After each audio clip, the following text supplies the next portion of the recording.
परिवारवादी मत खेलिए। ये हमारे सुब्रत पाठक का कन्नौज का बॉस सुपर किंग, हरा के दिखाओ, 400 पार करके दिखाएंगे। जय जय श्री राम। जय श्री राम। अखिलेश जी ने यहाँ काम किया है, जो भी विकास अखिलेश जी का किया हुआ है यहाँ पर। पढ़ाई का माहौल आजकल आप खुद ही जान रहे होंगे, सब प्राइवेट चल रहे हैं, सरकारी क्या चल रहा है? सरकारी खाली खिचड़ी बन रही है।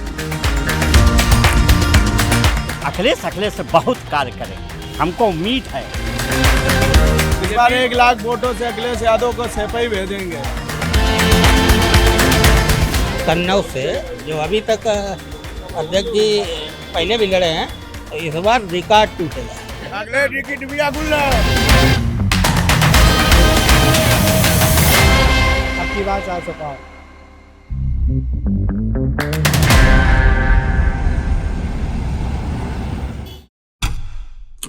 लोकसभा के इस चुनाव में हम पहुंच चुके हैं कन्नौज, और कन्नौज में हम पहुंचे हुए हैं समाजवादी पार्टी के ऑफिस में।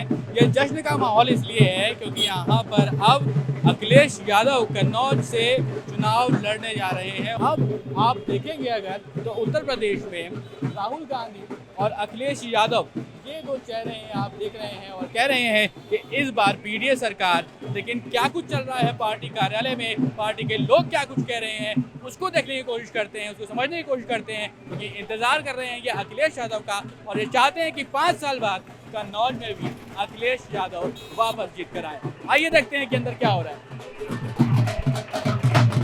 अब यहाँ जो पूरा माहौल है, क्योंकि आप लोकल रहे होंगे, आप कार्यकर्ता हैं समाजवादी पार्टी के, लोकली क्या माहौल बना हुआ है, बीजेपी का है या फिर एसपी का?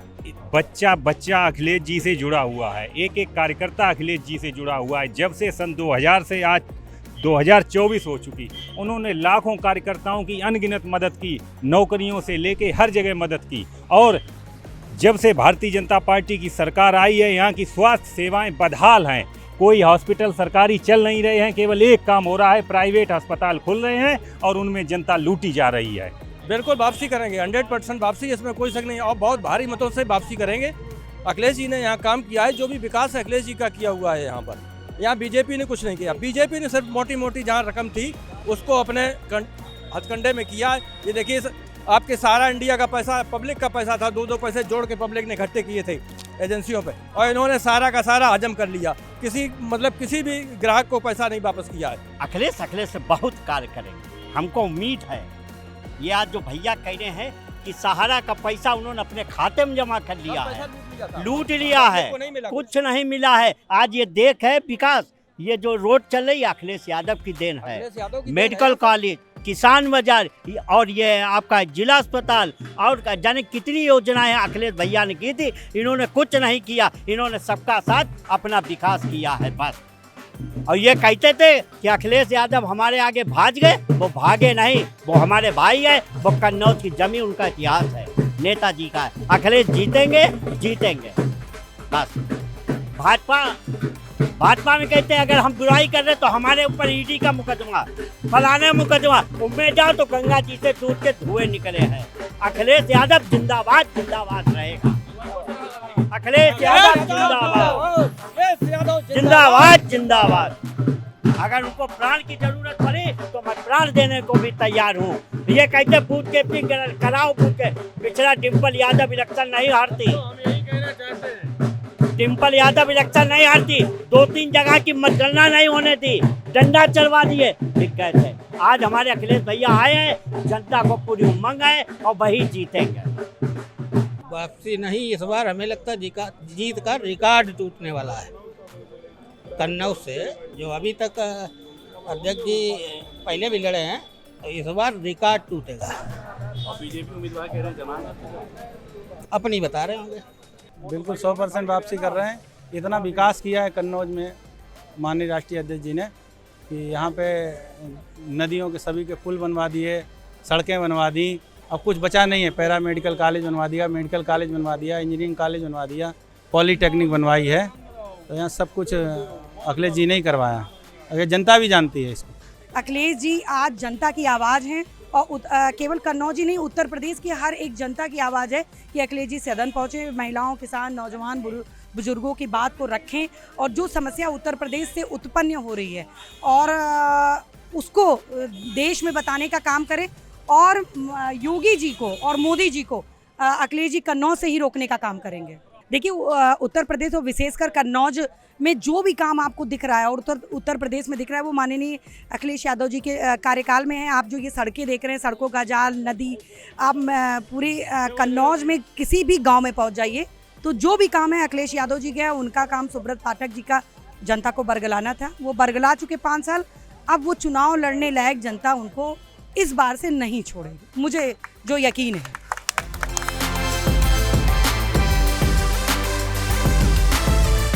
ये शुभ क्षण है और इस शुभ क्षण को हम ये कहना चाहेंगे कि यहाँ की जनता जो बहुत परेशान थी, अब उनके जीवन में खुशहाली आने वाली है और इत्र की खुशबू अखिलेश जी जनता के मन में फैलाने वाले हैं। प्रचंड बहुमत से हमारे सांसद अखिलेश जी होंगे और उनके जो काम रोक दिए गए थे इस गुंडागर्दी करने वाले सांसद से वो पूरे करेंगे। वो तो भैया 2024 के चुनाव में इस गर्मी के बीच में चुनाव हो रहा है और हम जमीन पर आ गए हैं, यानी कि स्विच आ गया है जमीन पर हकीकत समझने के लिए। तो एक बीजेपी की यहाँ पर सुब्रत पाठक जो है कन्नौज से प्रत्याशी, उनकी कुछ देर में रैली होगी। पहले तक ये लग रहा था कि अखिलेश लड़ेंगे चुनाव की नहीं लड़ेंगे, लेकिन सुब्रत पाठक तो मौजूदा सांसद हैं ही। यहाँ पर अभी जनता कुछ देर में आएगी और यहाँ की जनता से समझने की कोशिश करते हैं, क्योंकि ये जो कार्यकर्ता हैं बीजेपी की क्या बता रहे हैं, उनको क्या लग रहा है कि इस बार मुकाबला कैसे रहने वाला है। भैया थोड़ा सा जगह देंगे क्या, यहाँ बैठ जाऊँ मैं इधर। क्या नाम हुआ आपका भैया? उदित नारायण नाम। नहीं तो मैं ये कह रहा था कि उदित जी के गाने सुने आपने? हाँ, गाने जरूर सुने हैं सर। कौन सा पसंद है? उनके गाने बहुत से मुझे अच्छे लगते हैं। उनके बहुत लोकप्रिय गायक रहे हैं, तो उनके हजारों गाने हैं सर। तो उनके गाने अभी याद नहीं आ रहा अभी। हाँ, मैं ज़्यादा गाने आने में इंटरेस्ट नहीं रखता सर। मेरा इंटरेस्ट जो है वो राजनीतिक तरफ ज़्यादा है। राजनीति में इंटरेस्ट है आपका। तो ये क्या लग रहा है कि देखिए अब तो अखिलेश यादव भी आ गए हैं मैदान में, सुब्रत पाठक जी और अखिलेश यादव के बीच में क्या टक्कर का मुकाबला दिख रहा है क्या? टक्कर कहीं नहीं है। अखिलेश यादव जी का कुछ बाकी है यहाँ पर, तो यहाँ से बाकी हो गए वो सुपड़ा साफ होके जाएगा। क्या बाकी है? ऐसा है सर, ये लोग क्या है, इनकी सपा लोगों की विचारधारा ही एकदम विध्वंसक है। इनकी विचारधारा हमेशा कमज़ोर को सताने की है, और अगर इतनी विचारधारा सताने की ना होती तो 2 बार लगातार सांसद यहाँ से माननीय सुब्रत पाठक जी नहीं होते। 2014 में तो डिम्पल यादव जीती थी। नहीं, ऐसा वो जीतना इतना कुछ नहीं है उनका। पिछली बार हारी, जबरदस्ती जिताई, जबरदस्ती। हाँ, सत्ता पक्ष का कुछ होता है, लेकिन जीते माननीय सुब्रत पाठक जी ही थे। अरे नहीं, हो तो चुनाव के हिसाब से तो वही जीती। हम लोगों को हर जात का समर्थन है, मोमडन भी है, यादव भी है, क्षत्रिय, ब्राह्मण, पाल, साक। हमारे 8 वो क्या नाम ब्लॉक प्रमुख हैं, 8 उसके हैं जात के। जिला पंचायत सदस्य वो भी साक है। अब आप गांव जाओ, बत्ती आप देखो, यहाँ 24 घंटा बत्ती मिलती है। किसानों को बिल माफ। आप बहू बिटिया रात के 12 बजे 1 बजे किसी टाइम कोई नहीं, कोई कतई गुंडा, किसी जात को गुंडा नहीं, किसी धर्म को गुंडा नहीं। कांग्रेस की सरकार थी तो हम लोग यही नहीं जानते थे किसका सांसद है, क्या केंद्र सरकार कर रही है, क्या केंद्र सरकार की योजनाएं हैं। अब ये लोगों को मालूम तो हुआ है 10 वर्ष में कि केंद्र से भी कुछ योजनाएं आती हैं। पहले तो यहाँ सिर्फ यूपी गवर्नमेंट जो सपा की सरकार है या बसपा की सरकार है उसकी योजनाएं ही मालूम होती थी। ये आपको एक तरीका एक तरफा चुनाव है, आसपास कुछ नहीं है सर इस बार। हाँ सर, बिल्कुल सर। आप कुछ और कह रहे हैं। नहीं, मतलब लड़ाई तो सर टक्कर की है सर, लेकिन जीतेंगे सर सुब्रत जी। सर लड़ाई टक्कर की है सर, ये नहीं है, लेकिन जीतेंगे सुब्रत जी। एक तरफा नहीं है। हाँ, एक पहले अगर अखिलेश यादव जी के अलावा होता तो चुनाव एक तरफा था, लेकिन क्या है कि अब थोड़ा जी के आने से हाँ सर, मतलब कि नेता हैं सर, राष्ट्रीय स्तर के नेता हैं, तो कुछ तो असर पड़ेगा। लेकिन आप एक जात को लेकर नहीं आप चुनाव जीत सकते हैं। पक्का है सुब्रत पक्का है। हाँ, लेकिन अखिलेश यादव आ गए। अरे आने दो, आने से क्या है। हम लोग हमेशा अखिलेश जी से लड़ रहे हैं बस अब, और अखिलेश जी ही यहाँ चुनाव पहले दिन से हम लोग अखिलेश जी से लड़ रहे हैं। और ये बीच में वो अपना लुका छिपी का खेल खेल रहे थे। हम तो पहले दिन से अखिलेश जी से लड़ रहे हैं, आज भी अखिलेश जी से लड़ रहे हैं। टक्कर अखिलेश जी के आने से सुब्रत पाठक जी का चुनाव आसान हो गया, इसलिए क्योंकि वो केवल अपने परिवार यहाँ पर यही आरोप है उनके ऊपर कि परिवार के अलावा उनको कुछ और अच्छा नहीं लगता है, अपने ही उसमें रहते हैं, किसी दूसरे को कभी पसंद नहीं करते हैं। कहीं बीच में रेखा वर्मा का नाम आया, उनको दे रहे हैं, फिर वो आया कि तेजू को देंगे, फिर आया कि जुगलू को देंगे, कभी गुगलू को देंगे। आखिरी में क्या हुआ? अखिलेश जी स्वयं आए। अब आएगा असली मजा।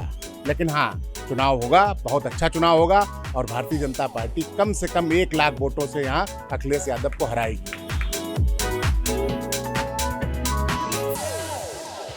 तो इन चुनाव के मौसम में हम पहुंच चुके हैं कन्नौज में और आप देखें अगर यहाँ पर तो ये इत्र है और इत्र की खुशबू मुझ तक पहुँच रही है और इस खुशबू को हम आप तक पहुँचा रहे हैं क्योंकि इन गलियों में जाकर हम पता कर रहे हैं कि कौन सा वो जो उम्मीदवार होगा बीजेपी का या समाजवादी पार्टी का, कौन जीतने वाला है, क्योंकि मुकाबला काफ़ी टक्कर का दिखाई दे रहा है।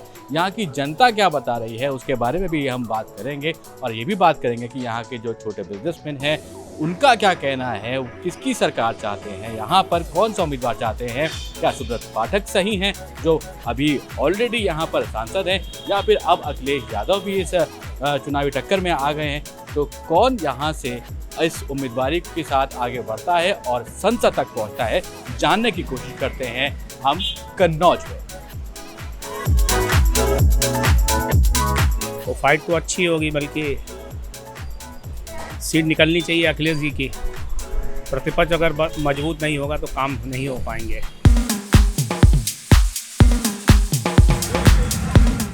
चूँकि अखिलेश के आने पे टक्कर तो है ही, अखिलेश के आने पे टक्कर तो है, वो तो काम बोलता है। अब ये जनता डिक्लेयर कर सकती है किसको जो बैठाना है। देखो सरकार कोई भी हो, हम लोगों को क्या, हम लोगों को तो काम करना ही है, लेकिन वक्त पे नहीं काम आता तो बेकार, अच्छा नहीं लगता है।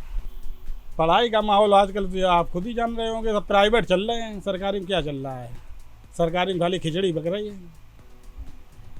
खिचड़ी खिलाई जा रही है सरकारी में।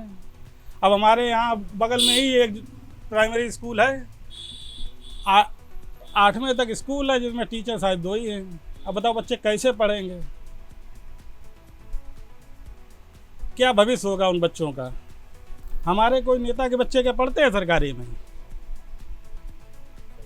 अब मैं हूँ, मेहनत कर रहा हूँ, लेकिन मैं यही सोचूंगा मैं अपने बच्चे के भविष्य कैसे भी अच्छा बनाऊँ, तो मैं सरकारी में तो नहीं, अपनी जो भी होगा भले कम खाएंगे, बच्चे को शिक्षा अच्छी देने की कोशिश तो यही रहेगी, अच्छी दें।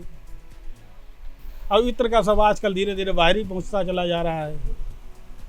अब कन्नौज की मंडी वैसे भी हम लोगों की लोकल की ही मंडी है, कोई बाहरी आता नहीं यहाँ पे, कुछ ऐसा बना ही नहीं है जो यहाँ बाहरी आए, टूरिस्ट आए। कोई टूरिस्ट आए तो यहाँ की माहौल, यहाँ के दुकानदार देखिए, यहाँ से आप देखिए पूरी रोड में सन्नाटा ही महसूस हो रहा होगा, जैसे कि कर्फ्यू महसूस हो रहा होगा, लगा हुआ है। हम लोग दिन भर अगर ये हम काम ना करें तो हम यहाँ बैठे बैठे उब जाएं।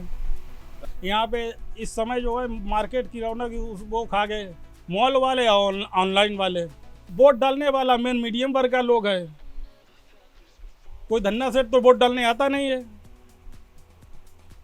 नेता बनाता है मीडियम वर्ग का रोड, नेता जो है मीडियम वर्ग के लोग बनाते हैं। ऐसी धूप में कौन वोट डालने आता है? मीडियम ही तो आता है। बदलाव हो, जब करने वाला हो तब तो हो। सब गद्दी पे बैठते हैं, अपनी पेट पूजा सबको दिखाई देती है, हम जनताओं को क्या है? हमें वही रोज कमाना रोज खाना। राशन मिलता है, ऐसा ये बताइए राशन का दायित्व क्या है? राशन किसके लिए है?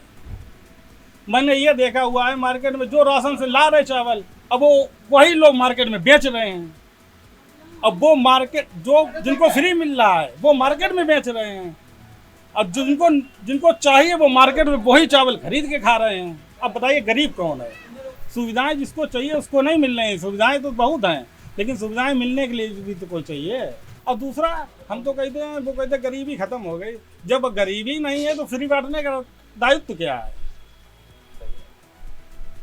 फ्री बांटने का दायित्व बताइए क्या है?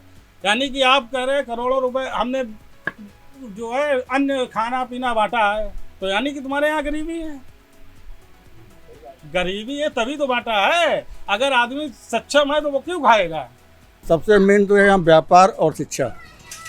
शिक्षा की कोई व्यवस्था बढ़िया नहीं है। यदि आपके पास पैसा जो पूंजीपति है उनके लिए तो ठीक है, वो तो प्राइवेट स्कूलों में पढ़वा लेते हैं, बढ़िया ट्यूशन फीस सब दे देते हैं, लेकिन जो मध्यम वर्गीय उसके लिए इतना अलाउ नहीं करती है। जो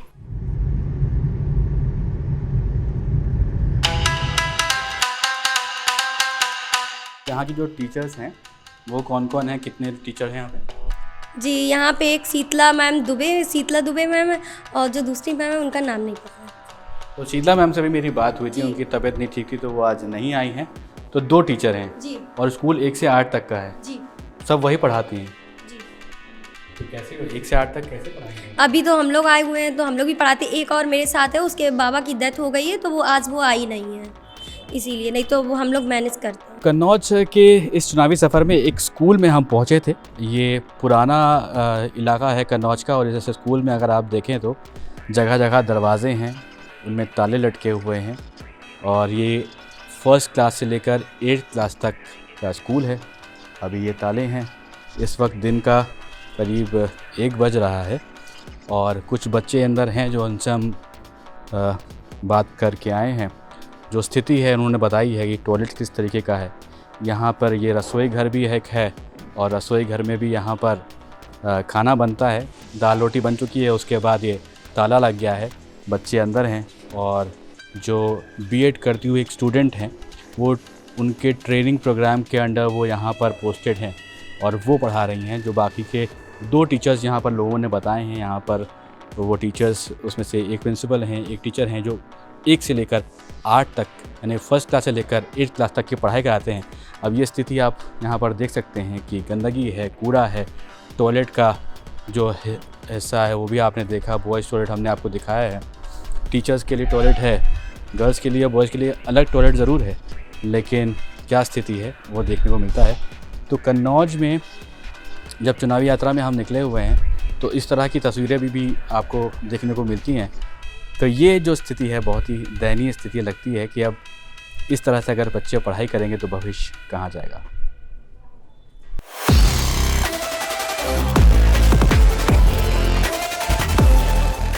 अब की बात 400 पार। अखिलेश जी मान लीजिए चले गए हैं, अखिलेश जी डर के कारण फिर आ गए, अब दोबारा नहीं आ पाएंगे। अब ऐसा सपा साफ। इस बार 1 लाख वोटों से अखिलेश यादव को सेपई भेजेंगे। निरहुआ रिक्शा वाले ने दावा ठोका था, जहाँ से अखिलेश लड़ेगा मैं वहीं से लड़ूंगा, तो सुब्रत पाठक ने भी दावा ठोक दिया। ऐसे परिवारवादी मत खेलिए, ये हमारे सुब्रत पाठक है, कन्नौज का बॉस, सुपर किंग। हरा के दिखाओ, 400 पार करके दिखाएंगे। जय जय श्री राम। जय श्री राम।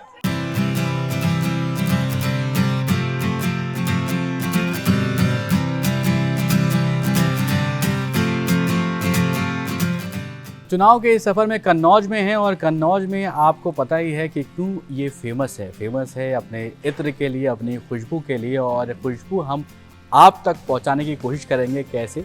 वो ऐसे कि यहाँ पर कैसे ये पूरा इत्र का काम होता है, जो फ्रेगरेंस होती है वो कैसे आपके घरों तक पहुँचती है, इसके बारे में भी समझने की कोशिश करेंगे।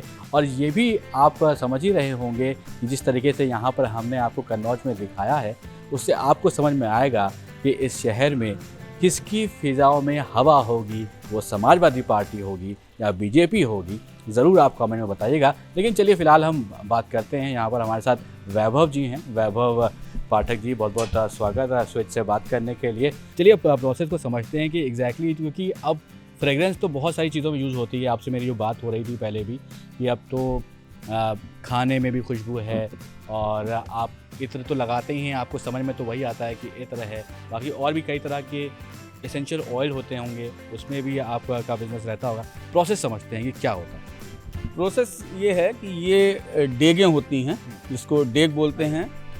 ये डेग होती है, ये टोटल कॉपर है। कॉपर का एक खास काम होता है कि वो एंटीबैक्टीरियल धातु होती है, तो इसलिए हम लोग जो भी इत्र बनाते हैं वो सब एंटीबैक्टीरियल ही होता है, सबसे शुद्ध होता है। ये डेग होती है, इसमें कोई भी मटेरियल या फूल जिसका भी हमें इत्र बनाना है। इत्र को समझने के लिए आपको थोड़ा सा डीपली जाना पड़ेगा। किसी चीज़ को किसी चीज़ में उतारना, इसको बोलते हैं अतर। अच्छा, हाँ, अगर हम लोग अपनी लैंग्वेज में बोलें तो जो अतर होता है वो ज़्यादा शुद्ध शब्द होता है मेरे उससे। आम बोलचाल भाषा में इत्र भी बोल लीजिए या परफ्यूम भी बोल लीजिए, लेकिन सही इसका जो परिभाषा है वो यही है कि किसी चीज़ को किसी चीज़ में उतारना, उसको बोलते हैं अतर। तो हम लोग क्या करते हैं कि फूल की खुशबू को उतारते हैं किसी भी मटेरियल में, या शुद्ध भी निकाल सकते हैं आप, प्योर एसेंशियल जिसको आप एसेंस बोल रहे हैं उसको। इसमें फूल और पानी एक साथ डाला जाता है, उसको उबाला जाता है, यहाँ पे फोमिंग होती है। जब ये भाप उस एसेंस को लेके आता है तो यहाँ पे कंडेंसिंग होती है। यहाँ पे भपका है, ठंडा पानी है। जब गर्म भाप नीचे आएगी तो वो पानी के प्रभाव में आके ऑटोमेटिक लिक्विड बन जाएगी। मतलब ये कंडेंसेशन एक साइंस लगी हुई है इसमें। हर चीज़ में साइंस है। तो देखिए हर चीज़ में साइंस है। ये जो आपके पास अत्तर आ रहा है, सही शब्द अगर वो बता रहे हैं पाठक साहब मुझे, तो अत्तर मतलब आप किसी चीज़ को उतार रहे हैं किसी चीज़ में, तो ये एक प्रोसेस है। इसके बाद ये फाइनल प्रोडक्ट होता है वो कहाँ तक कैसे पहुँचता है, क्योंकि अभी आप यहाँ तक पहुँचे हैं? हाँ, यहाँ पे पानी और जो परफ्यूम है, जो इत्र है हमारा, वो दोनों एक साथ आते हैं। उसके बाद हम लोग इसको सेपरेट करते हैं। सेपरेट करने के लिए इसमें एक छेद होता है जिसको पानी को हम लोग, पानी और ऑयल हमेशा पानी के ऊपर रहता है, तो पानी हम लोग नीचे से काट लेंगे, ऑयल बचता है। ऑयल को हम लोग एक कुप्पे होते हैं यहाँ पे, वो भी हम आपको दिखाएंगे। उसका काम ये होता है कि वो पानी को उड़ा देता है। खाल होती हैं वो, चमड़े के कुप्पे होते हैं, उसमें जब हम लोग मटेरियल को डालते हैं तो उससे जो आपका जो मॉइस्चर थोड़ा बहुत बचता है इसमें, वो साफ़ हो जाता है। केवल ऑयल बचता है जो कि आप लोग दुकानों में देखते हैं। तो ये देखिए एक तरह से पाठक साहब ने हमें पूरा प्रोसेस समझाया है, और भी हम इसको समझने की कोशिश करते हैं। जो आप कुप्पे की बात करते हैं, आप कुप्पे भी देख लेते हैं। आइए आपको ले चलते हैं, कुप्पे देखेंगे। ये कुप्पा होता है, इसको हम लोग अपनी भाषा में कुप्पा बोलते हैं। ये चमड़े का होता है। इसका मेन काम ये होता है कि जब भी हम लोग ऑयल, किसका चमड़ा है? ये ऊँट की खाल होती है, वैसे बताते हैं। अब किस जानवर की खाल है नहीं पता, लेकिन पहले ये ऊँट की खाल का बनता था। कहाँ बनता है? यहीं बनता है? ये कन्नौज में ही बनता है। कन्नौज के इसके 1 या 2 ही लोग बनाने वाले बचे हैं, वही इसको बनाते हैं। अब हम लोग भी इसका यूज़ ना के बराबर ही करते हैं।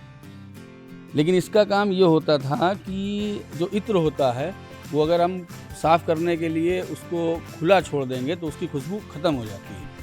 इसमें होता ये है कि हम इसमें मटेरियल अपना डाल देते हैं, उसमें थोड़ा बहुत जो मॉइस्चर होता है वो ये कुप्पा खाल उस पानी को सोख लेती है। मटेरियल को कुछ दिक्कत नहीं होती है, खुशबू कहीं नहीं जाती है, पानी इससे उड़ जाता है, मटेरियल वहीं का वहीं रहता है।